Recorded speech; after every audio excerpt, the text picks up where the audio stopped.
My name is Colleen Fahey, and I am the U.S. Managing Director for a company called Sixième Son, which is CZM. You can just say those letters together, CZM, and you have it perfectly. It's a French audio branding company that I opened in the United States several years ago. My business is concerned with developing brands sonically instead of visually. So the idea is the way that a branding agency will develop your visual logo and colors and typeface, we do the same thing but auditorily. So we create your music, your voice, we choose your melodies, rhythms, harmonies, so that everywhere your brand is seen or heard, it sounds like your brand. So it's coherent across all customer touchpoints and internal touchpoints. The challenges we anticipate in 2019 and 2020 are something that has jumped into the marketplace, and that is that it's suddenly become very interesting to people. At first I was just doing missionary work, telling people about this, getting people interested if I could, but they still didn't have a budget and they didn't have a deadline. But now, because of voice-activated apps and AI, suddenly companies are getting curious about this and even starting to take moves or starting to move into the space. So that brings a lot of opportunities to do requests for proposal, not that they always go through, and a lot of new competition. Because we act as a design agency just working in music and sound and voice, and suddenly other people think they know how to do that. So musicians are coming in and bands are coming in, and companies that stream radio are also coming in. So the biggest challenge is we don't know what our competitive set is anymore.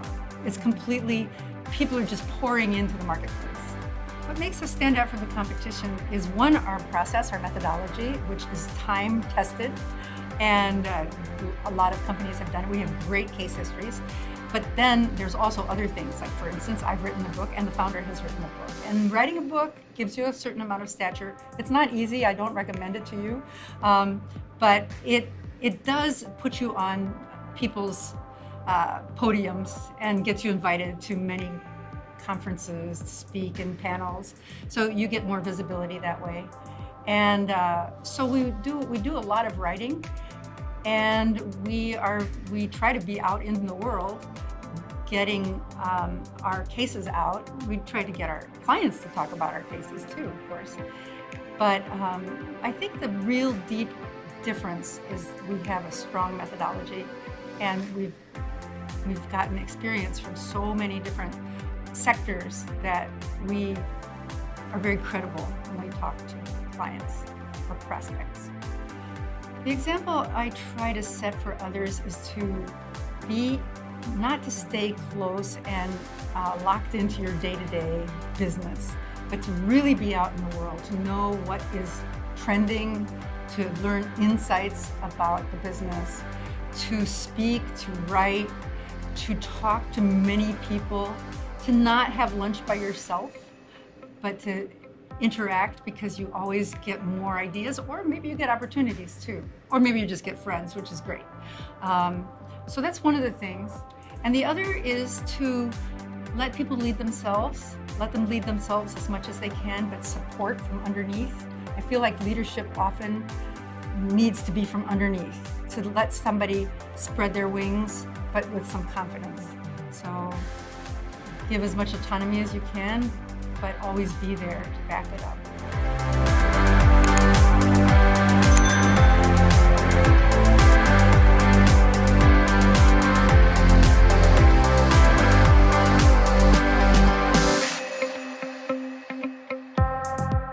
My name is Nazca. I'm the founder and CEO of Conceivabilities. My business is a contemporary family creation agency, and we empower the courageous who wish to build their family via surrogacy and egg donation. I think one of the biggest challenges I've experienced as a leader, and there are many, but I really think that as a people-centric company, we are all about people, whether it's internal and the team that works together to build families, or the external audiences and constituents that we serve, whether it's an egg donor, a surrogate, or intended parents who come to us looking for a level of expertise and excellence in family building.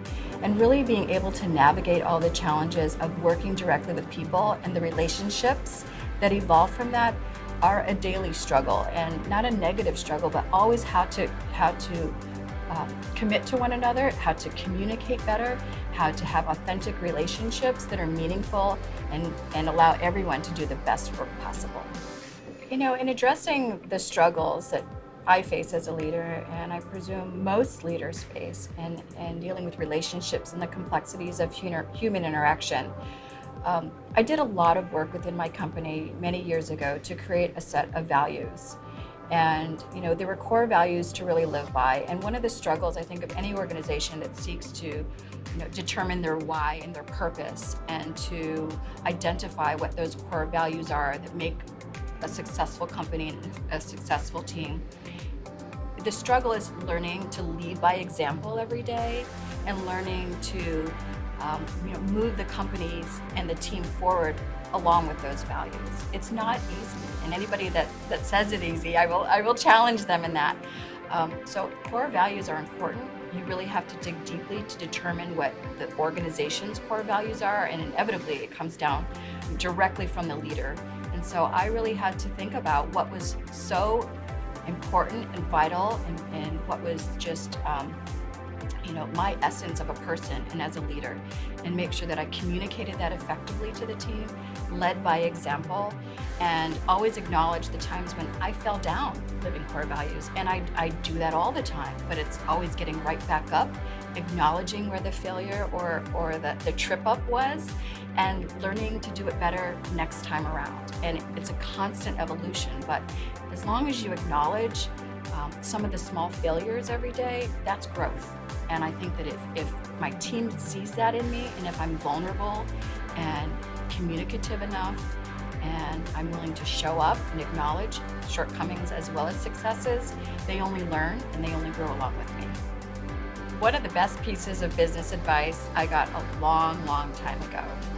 I tend to be a pretty competitive lady by nature, and I was always worried about competition, or not achieving my level of excellence that I set for myself and the expectations I set for myself. A mentor from long ago once said to me, "You have to be Zen. You have to just focus on your work, know that you're doing the best job possible, and the rest will follow." And it was such a sage piece of advice at the time, because instead of spending external energy worrying about competitors, and we all should as business owners, but it was such a wonderful piece of advice to really just kind of look inward, get centered, and continue that constant pace towards excellence and achievement.